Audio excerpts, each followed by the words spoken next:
3월 중순이 되고 이제 사순절이 시작되었습니다. 가장 1년 중 좋은 계절에 새봄을 맞는 축복이 여러분과 함께 하기를 간절히 기원합니다.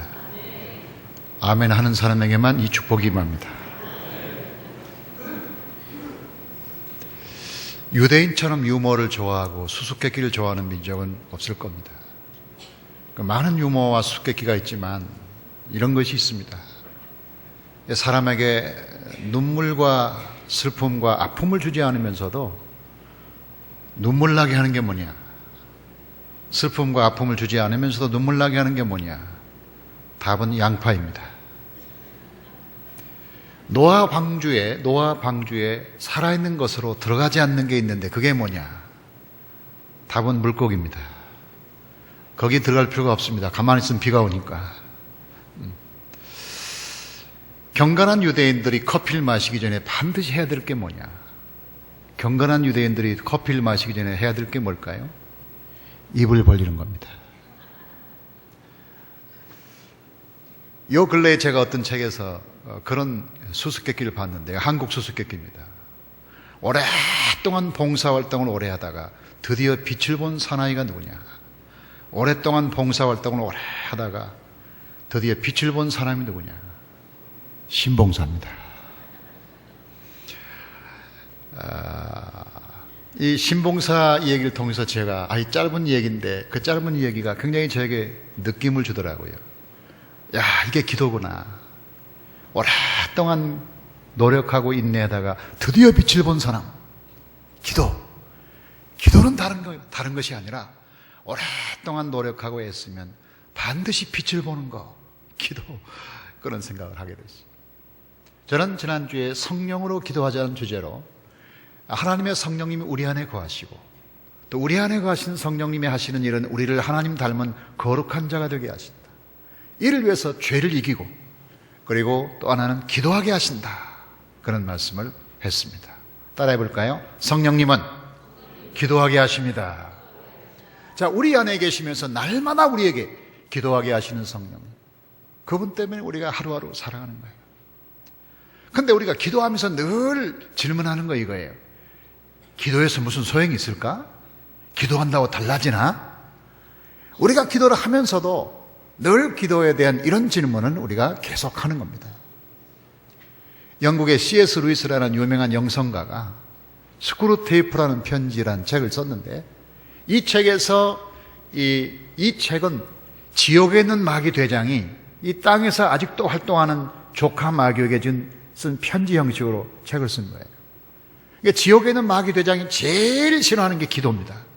왜냐하면 사람들이 이 땅에서 기도를 하면 모든 게 다 이루어지니까 마귀가 할 일이 별로 없어지는 거예요. 그러니까 어떻게 하든지 믿는 사람들이 기도 못하도록 방해하는 것이 마귀의 일인데 이 마귀 대장이 조카 마귀에게 이렇게 두 가지를 부탁합니다. 반드시 두 가지 작전을 써라. 사람들이 기도하기 전에는 이런 생각을 갖게 해라. 기도한다고 뭐가 달라지나? 기도한다고 뭐가 달라져?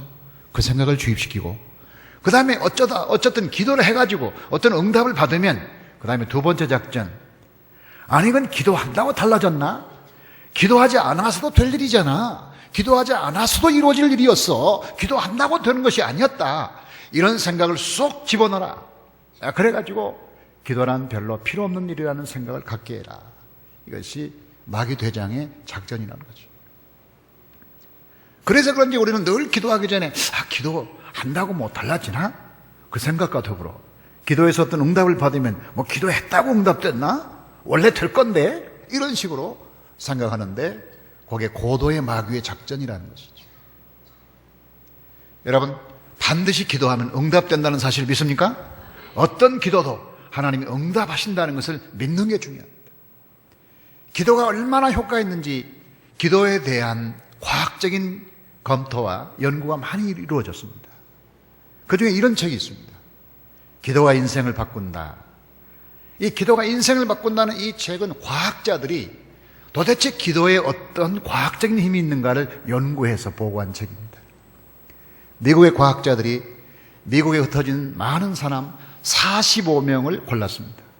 이 45명을 골라서 세 부류의 사람들로 나누어서 기도를 실험했습니다. 첫 번째 부류의 사람은 심리요법으로 기도하게 했습니다. 이 사람은 하나님을 찾지도 말고 자기 마음을 향해서 기도하게 했습니다. 15명. 불규칙적인 기도자. 이 사람은 하나님께 기도하되 생각나면 기도하는 사람. 규칙적으로 하지 않고 그냥 감동될 때 가끔 한 번씩 기도하게 만들었습니다. 15명. 나머지 15명은 정규적으로, 지속적으로 계속 하나님께 간절히 기도하게 했습니다. 15명. 그리고 9개월 1주 만에 이 사람들을 검토했습니다. 했더니 놀라운 결과가 나왔다는 거죠. 자, 마음으로 기도한 사람, 자기 자신을 향하여 심리적인 기도를 하게 했던 이 사람 15명 어떤 변화를 가져왔냐? 65% 사람이 마음의 평안을 얻었습니다. 마음의 평안을 얻었다. 그런데 불규칙적인 기도자, 어쩌다가 한 번씩 하는 기도자, 이 사람에게는 아무런 마음의 평안이나 문제가 해결되지 않았다는 거죠. 그런데 하나님을 향하여 지속적으로 기도하는 사람에게는 두 가지 변화가 있는데 그게 뭐냐? 72%의 사람들이 마음의 평안을 얻을 뿐만 아니라 그들의 문제 해결되었다고 보고했다는 거죠. 여러분, 그래서 과학적으로도 가장 좋은 기도는 살아계신 하나님을 향해서 지속적으로 간절히 기도하면 반드시 효과가 있다는 것이 입증되었습니다. 자, 기도는 이렇게 여러 가지 방도로 입증할 수 있지만 우리가 과학적으로 증명되어야만 기도하는 건 아니잖아요. 오늘 말씀에서 우리가 하나님께 기도하면, 성령으로 기도하면 어떤 축복이 있는가? 세 가지 축복을 말하고 있다. 첫째로 합력하여 선을 이룬다. 28절 같이 봅니다. 시작. 우리가 알거니와 하나님을 사랑하는 자 곧 그의 뜻대로 부르심을 입은 자들에게는 모든 것이 합력하여 선을 이루느니라. 자, 우리가 하나님께 기도할 때 하나님이 주시는 축복의 첫 번째는 사도 바울에 의하면 합력하여 선을 이룬다. 이 말을 조금씩 좀 한 구절씩 볼 필요가 있어요. 첫째로 모든 것이 했습니다. 이 모든 것이 합력하여 선을 이룬다 했습니다. 이 말은 뭐냐면 우리가 사는 모든 것이 다 선한 건 아니라는 것이에요. 그 다음 두 번째는 선을 이룬다 그랬어요. 이 선을 이룬다 그랬지 선이 우리에게 다가온다 그렇게 말하지 않았어요. 선은 자동적으로 우리에게 오는 게 아니에요. 악도 자동적으로 오는 게 아닌 것처럼 선도 자동적으로 우리에게 오는 게 아니에요. 선은 이루는 거예요. 이룬다는 말 속에 우리의 노력과 그 다음에 우리의 결단이 거기에 들어있는 거죠. 그리고 세 번째가 합력한다는 거죠. 이 합력한다는 이 말은 뭐냐면 서로 다른 것들이 모여서 시너지를 일으키는 겁니다. 서로 다른 것들이 모여서 좋은 결과를 가져오는 것. 이게 합력한다. 그런 말입니다.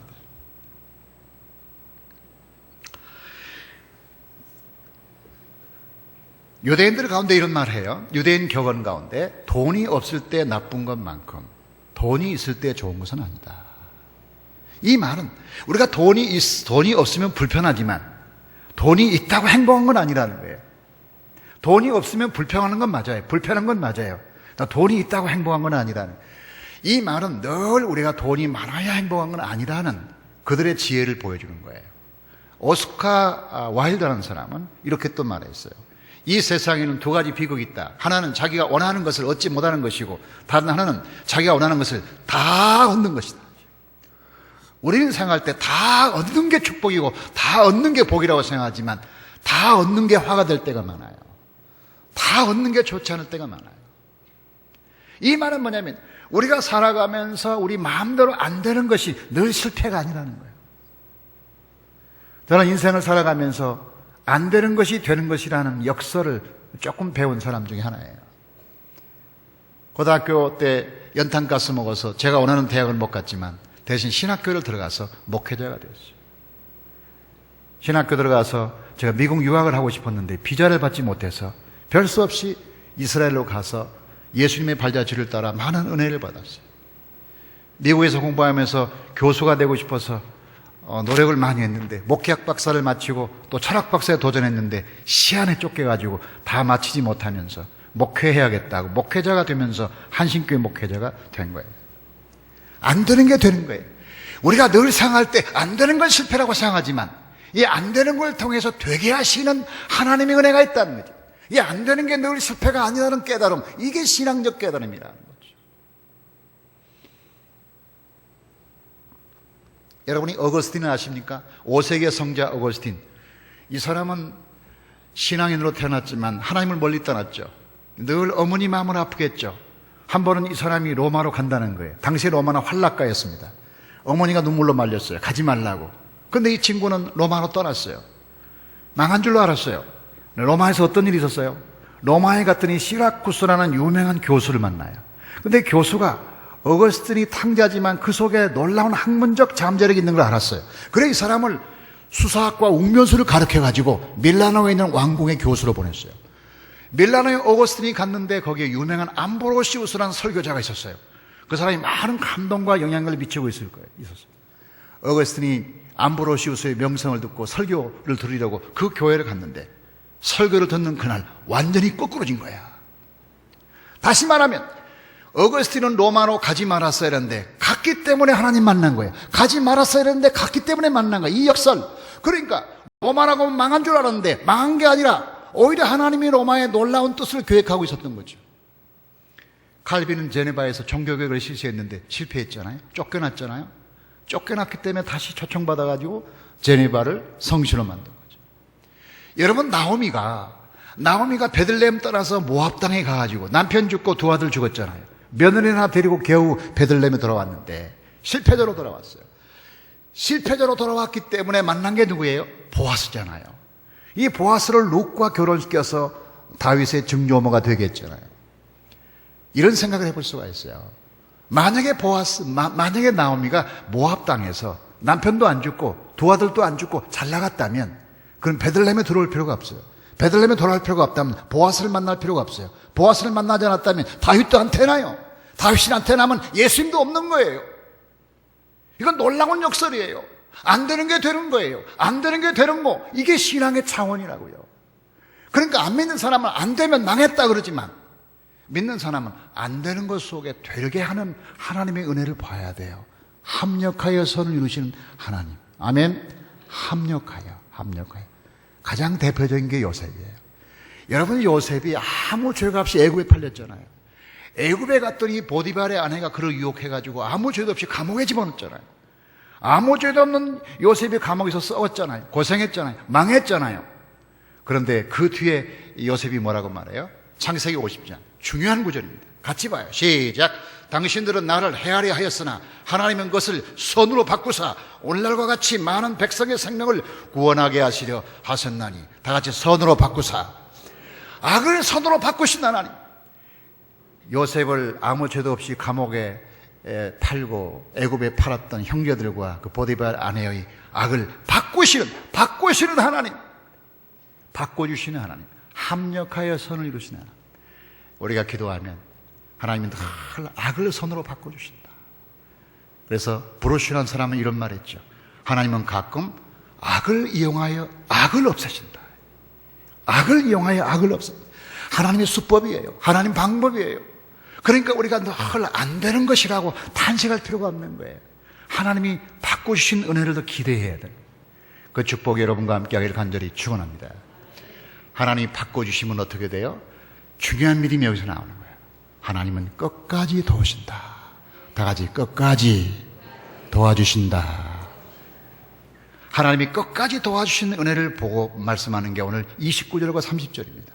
29절부터 30절 읽어봅니다. 시작. 하나님이 미리 아신 자들로 또한 그 아들의 형상을 본받게 하기 위하여 미리 정하셨으니 이는 그로 많은 형제 중에서 맏아들이 되게 하려 하심이니라. 또 미리 정하신 그들을 또한 부르시고 부르신 그들을 또한 의롭다 하시고 의롭다 하신 그들을 또한 영원롭게 하셨느니라.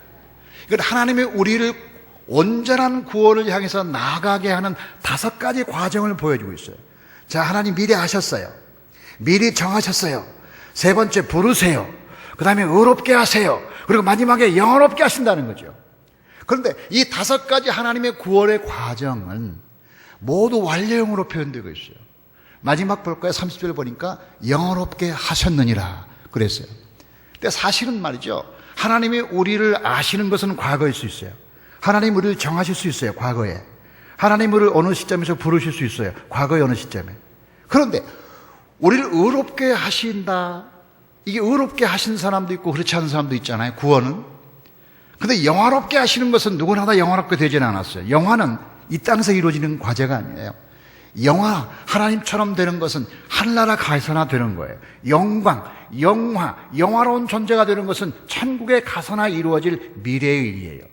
근데 오늘 바울은 뭐라고 말했어요? 미래의 일을 이미 된 것처럼 말하고 있어요. 영화롭게 하셨느니라. 우리가 감히 영화롭게 되기도커녕 다 죄짓고 사는데 하나님 비슷한 사람이 되었다고 미리 이렇게 얘기하는 이런 말씀을 어떻게 이해할 수 있을까? 여러분 이렇게 말합니다. 여러분 하나님이 다 하나님이 아시고 정하시고 부르시고 여러분을 구원해 주시고 거룩하게 하시고 마지막에 하나님 앞에 설 때 영광스러운 존재를 이미 다 그렇게 만들었다는 거죠. 우리가 되기도 전에 만들었다는 거죠. 이걸 어떻게 봐야 되는 거죠?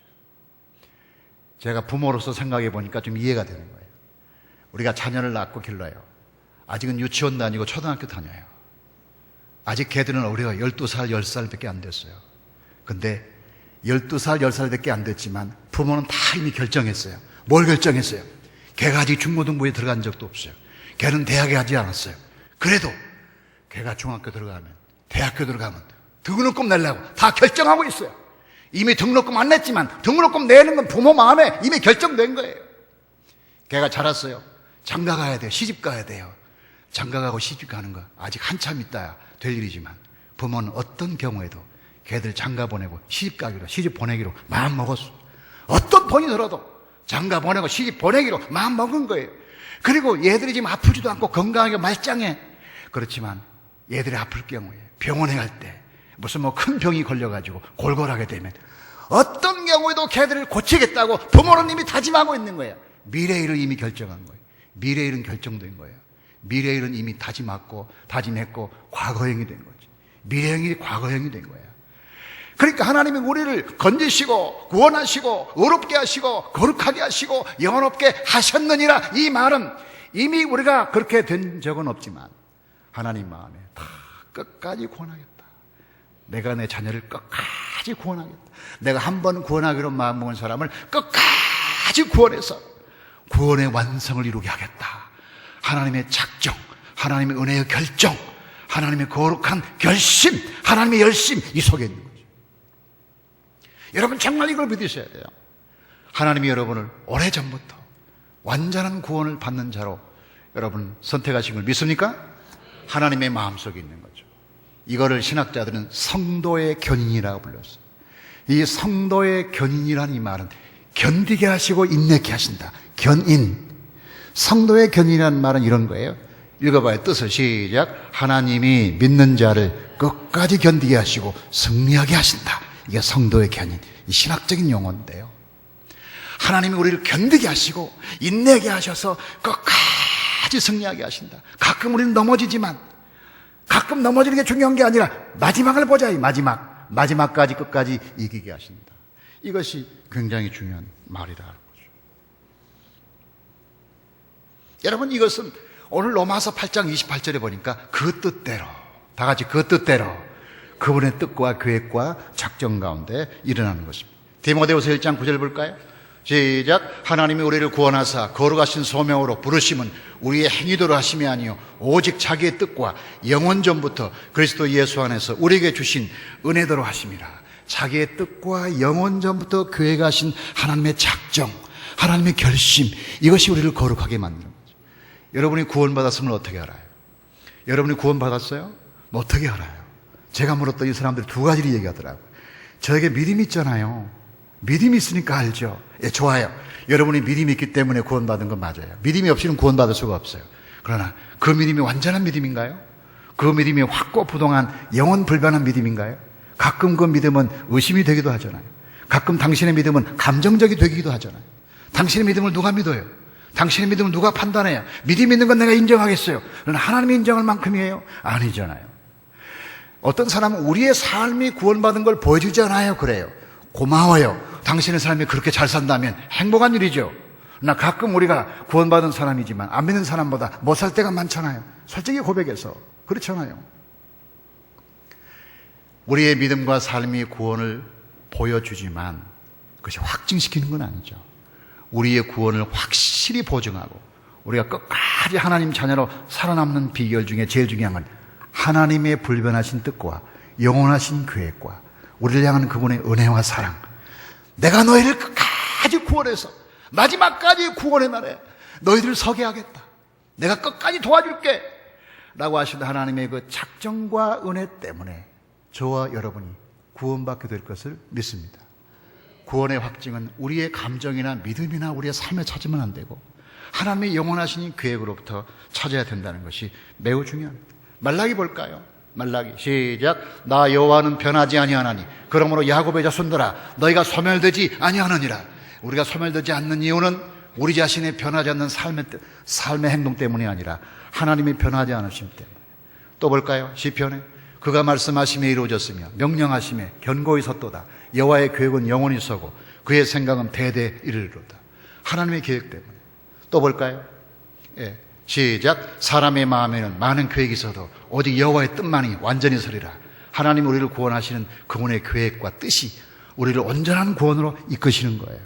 그래 요한복음이 참 중요해요. 좀 길지만 이걸 읽어야 돼. 시작. 그러나 내가 너희들어 이르기를 너희는 나를 보고도 믿지 아니하는도다 하였느니라. 아버지께서 내게 주시는 자는 다 내게로 올 것이요 내게 오는 자는 내가 결코 내어 쫓지 아니하리라. 내가 하늘에서 내려온 것은 내 뜻을 행하려 함이 아니요 나를 보내신 이의 뜻을 행하려 함이니라. 나를 보내신 이의 뜻은 나를 내게 주신 자 중에 내가 하나도 잃어버리지 아니하고 마지막 날에 다시 살리는 이것이니라. 내 아버지의 뜻은 아들을 보고 믿는 자마다 영생을 얻는 이것이니 마지막 날에 내가 이를 다시 살리리라. 마지막이란 말이 2번 반복되어 있어요. 마지막 날에 마지막까지 우리가 구원받은 자로 유지되는 것은 우리가 실수하지 않을 것이기 때문이 아니라 실수를 함에도 불구하고 하나님은 우리를 끝까지 지켜주시고 보호해서 성도의 견인, 견디게 하시고 인내케 하시는 하나님의 은혜와 사랑 때문인 걸 믿습니까? 하나님의 은혜와 사랑 때문에 우리는 끝까지 갈 거예요. 이건 분명해요. 1647년 종교개혁의 산물로서 만들어진 웨스트민스터 신앙고백에 아주 중요한 신앙고백이 있는데 그 웨스트민스터 신앙고백에 보면 성도의 견인을 이렇게 설명합니다. 조금 어렵지만 한번 읽어볼 필요가 있어요. 시작. 하나님께서 그의 사랑하시는 자 안에서 용납하시고 유효적으로 부르시고 그의 성령으로 거룩하게 하신 자는 전적으로 또는 최종적으로 은혜의 상태에서 떨어질 수 없고 끝까지 그 안에서 확실하게 견인하여 영원히 구원을 받는다. 성도의 견인은 인간의 자유의지에 달려있는 것이 아니라 변할 수 없는 하나님의 선택의 애정에 의존되어 있다. 이 말은 저와 여러분이 끝까지 주님을 배반하지 않고 하늘나라까지 갈 수 있게 되는 힘은 우리의 삶이 아니고 하나님의 은혜라는 것을 보여주고 있다. 하나님이 끝까지 붙잡아 줘서 그 사랑으로 우리가 주님 나라까지 가는 거예요.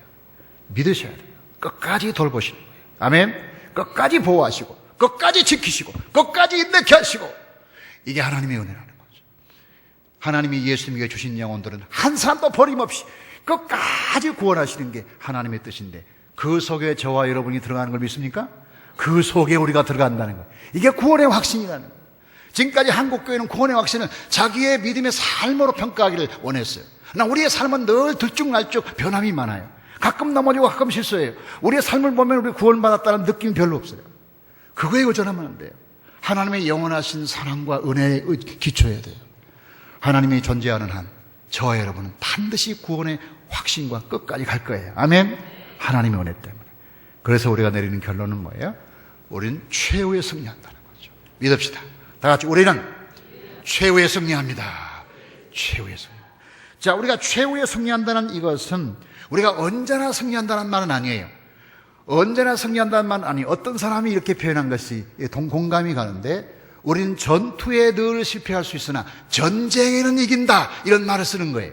자, 이 말이 뭐냐면 전쟁이라는 게 하나 있으면 6.25 전쟁, 뭐 베트남 전쟁, 제2차 대전 이렇게 전쟁이 있으면 그 전쟁 안에는 많은 전투가 있어요. 많은 전투, 뭐 청살리 전투, 무슨 뭐 백마고지 전투, 부산 전투, 낙동강 전투 이런 게 막 여러 전투가 있는 거죠. 그런데 전쟁에 이겼다는 말은 모든 전투에 다 이겼다는 말은 아니에요. 여러분 모택동 보면 1949년에 모택동이 공산당이 국민당을 무찌르고 중국 전체를 석권했잖아요. 그런데 역사를 보면요, 실제로 국민당과 공산당이 싸울 때 누가 많이 이겼냐? 국민당이 더 많이 이겼어요. 국민당이 훨씬 공산당을 압도한 거예요. 국민들의 지지도 받았고 국민들의 수도 많았어요. 그런데 막판에 공산당이 뒤집기를 한 거예요. 전쟁에 공산당이 이겼어요. 그러니까 그동안에 이겼던 건, 그동안에 국민당이 이긴 것은 아무짝에 쓸모없게 된 거예요. 모든 공산 정권이 그냥 들어서게 됐잖아요. 남북전쟁, 미국의 남북전쟁을 보면 에브라함 링컨이 북군 대표잖아요. 남쪽에 리라는 장군이 있었잖아요. 근데 전쟁으로 보면 리라는 장군이 훨씬 전쟁을 잘했다.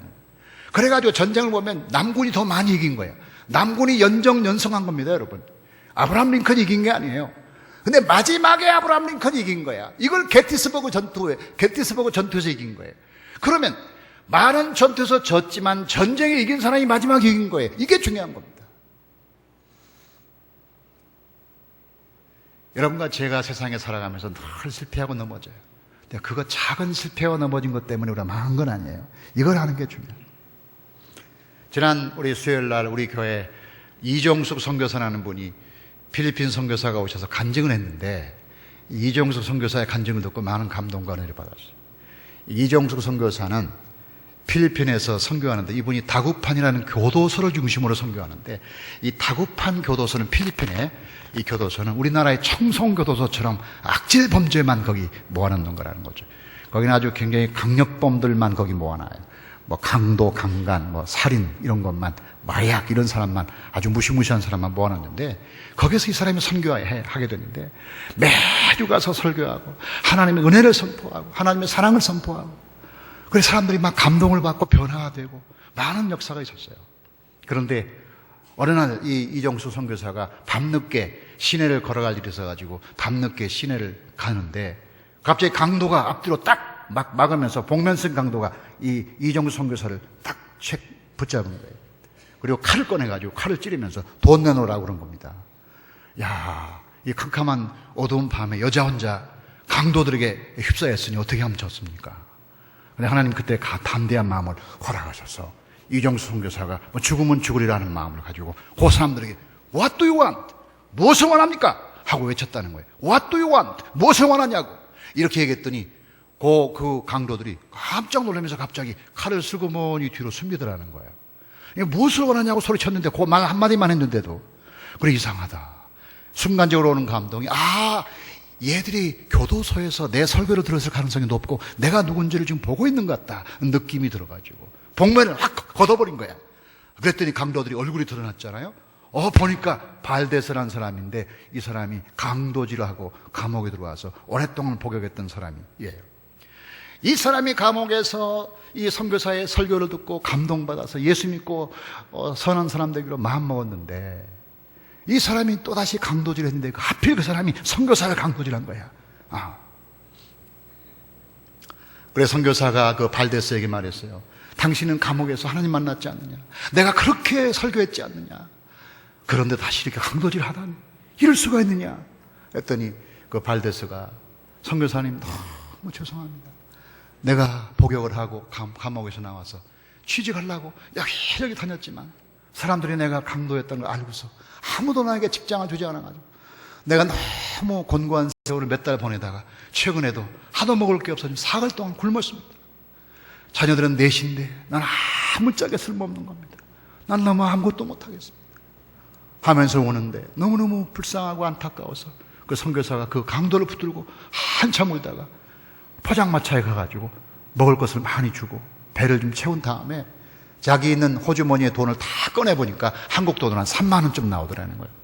그래서 3만 원을 쥐어주면서, 크지만 많은 돈은 아니지만 이걸 가지고 분명히 유익한 일을 하셔야 된다 하고서 기도를 간절히 해주고 하나님이 당신을 사랑하시고 다시 이렇게 세우기를 바란다고 그러면서 그 사람을 보냈어요. 그리고 그 뒤부터 1년 반이 지났어요. 1년 반이 지난 어느 날 이 선교사가 다구판 시내 시장을 지나가는데 저 멀찍이에서 어떤 사람이 막 뛰어오는 거야.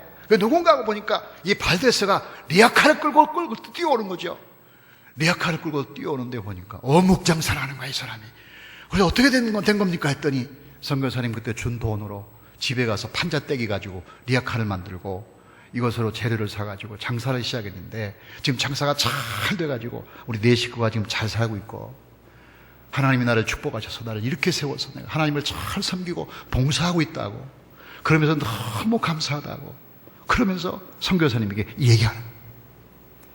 제가 그 간증을 듣고서 생각했어요. 야, 우리는 늘 넘어지고 쓰러지고 또 실수하고 또 안 해야겠다 하는 걸 또 하고 그렇게 살지만, 하나님이 우리를 붙잡아 주시고 끝까지 붙잡아 주셔서 우리가 하나님의 사람이 되도록 도와주시는 분은 그분이구나. 우리의 의나 우리의 행위가 완전해서가 아니라 하나님의 사랑과 은혜 때문에 우리가 온전한 구원에 갈 수 있겠구나. 그리고 떠오르는 성경이 이거예요.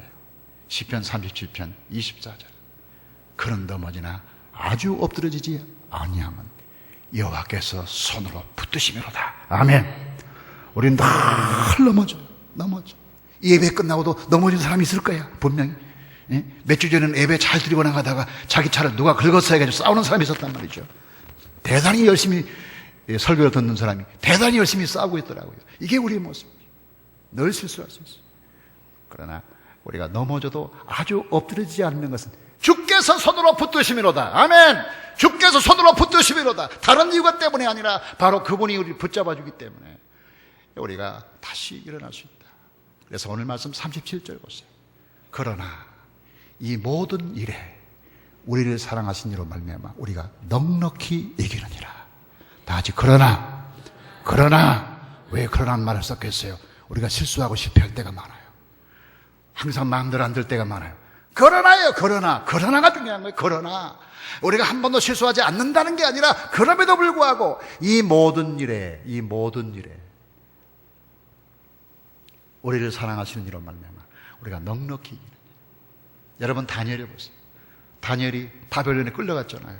바벨론은 바벨론의 제국에 비하면 작은 존재였어요. 근데 늘 무릎 꿇고 기도했어요. 그러다 보니까 왕을 이기게 되고 나중에 바벨론으로부터 이스라엘 백성들이 해방되지 않았어요. 요나를 보세요. 요나는 하나님 명령하신 곳으로 안 가고 이상한 곳으로 갔잖아요. 그러다가 물고기 뱃속으로 들어갔잖아요. 근데 하나님 물고기 뱃속에서 나오게 하시고 니느웨 백성을 구원하게 하셨잖아요. 베드로 보세요. 얼마나 실수가 많아요. 베드로는 물에 빠지고 작은 비자 앞에서 예수님을 부인하고, 그런데 다시 이렇게 세우신 주님이 그로 하여금 교회의 기둥이 되게 하셨죠. 바울 보세요. 바울이 실수가 없었나요? 늘 실수했어요. 그럼에도 불구하고 바울을 이렇게 세워서서 그의 사랑하신 자로 말미암아 넉넉히 이기게 하시는 놀라운 축복을 부으셨다는 거죠.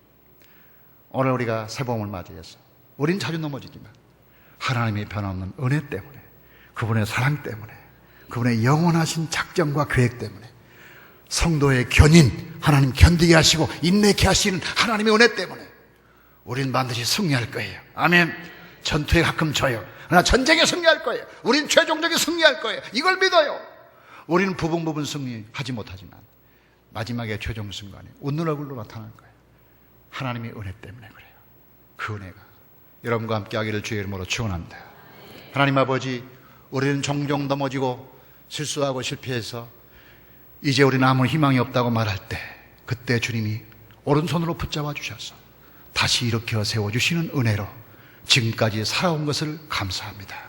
우리의 의지와 결단이 아니요 우리의 선한 행동이거나 믿음 때문이 아니라 하나님의 말할 수 없는 은혜와 거룩하신 뜻을 따라 우리를 도우시는 은혜로 여기까지 온 것을 감사하고, 한 가지 분명한 것은 앞으로 우리가 사는 날 동안 가끔 전투에 실패하고 넘어질지라도 전쟁에는 반드시 승리하여 최종 승리를 이룰 것이라고 우리가 믿사오니 그 믿음대로 되게 하여 주시옵소서.